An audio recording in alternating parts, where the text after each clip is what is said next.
Voyons maintenant l'outil merge. Alors l'outil merge est l'outil le plus utilisé. Il peut être comparé à un mix, mais en fait ça va beaucoup plus loin que ça. Lorsque vous faites M au clavier, vous avez l'entrée B qui théoriquement est le background et A qui théoriquement est l'image avant-plan. Alors ça c'est en théorie, car vous allez voir que l'outil merge peut nous emmener beaucoup plus loin. Bilan. Imaginons que maintenant en background je mets cette image et à l'avant-plan je mets celle-ci.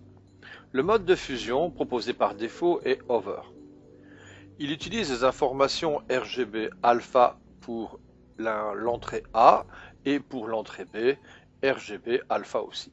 Le output, c'est une fusion de toutes les informations RGB et alpha, tout simplement. Voilà. Bien. Le mode d'opération, c'est le mode de fusion. Et ou, si vous utilisez le mode copy, le recouvrement. Lorsque vous avez de l'alpha, on utilise le mate. Vous allez voir que lorsque vous allez avoir le blanc ou le noir à utiliser, soit le noir comme transparent ou le blanc comme transparent, vous utiliserez à ce moment-là les modes de fusion screen et multiply. Ça, c'est ce que nous verrons par la suite avec nos aventures de découverte de l'outil merge. Le merge, si le mode de fusion vous intéresse, vous pouvez comme ça utiliser le même mode de fusion avec autant d'entrées que l'on veut. Bilan, comme ça, je viens de merger 3 niveaux d'images, une étant à chaque fois à l'avant de l'autre en utilisant toujours le mode de fusion qui est proposé là. Vous savez que dans Nuke, vous pouvez faire une multisélection en appuyant sur Shift. L'ordre est important. Lorsque vous appuyez sur majuscule, si celui-ci est le premier sélectionné et par la suite celui-ci le second, et que vous faites merge, vous avez le premier sélectionné qui est connecté directement en A et le second en B. Bilan, lorsque vous avez deux nœuds sélectionnés avec Shift, attention 1 à l'ordre. Deuxièmement, il suffit de faire M au clavier pour activer l'outil merge.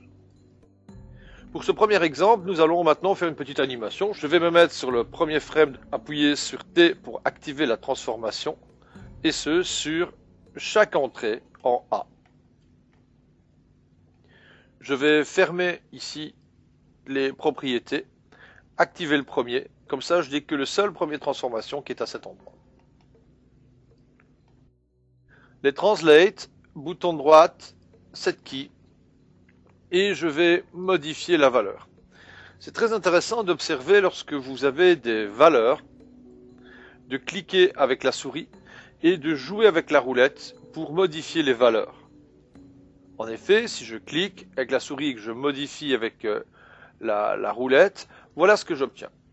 Je positionne, je me mets sur le dernier frame. Lorsque j'ai fait set key, que maintenant je me mets sur le dernier frame, je clique à l'avant pour modifier la valeur en centaines.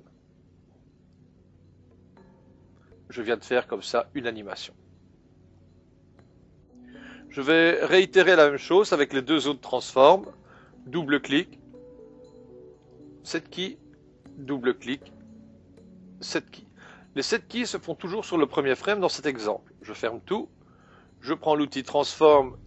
Le transform a de l'animation car on voit ici le petit A qui symbolise que le transform contient dans ses propriétés des clés animées.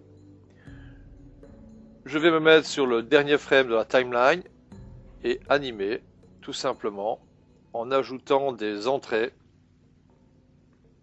Voilà, à chaque clic de la souris. Je vais prendre celui-ci maintenant.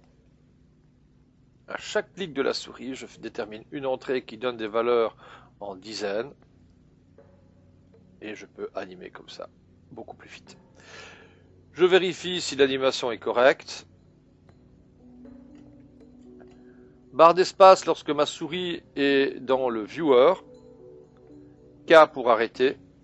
L pour jouer l'animation. K pour arrêter l'animation. L pour jouer l'animation. Voilà. Non seulement nous venons de découvrir le merge de base, petite approche, avec à chaque fois un petit exercice pour finaliser.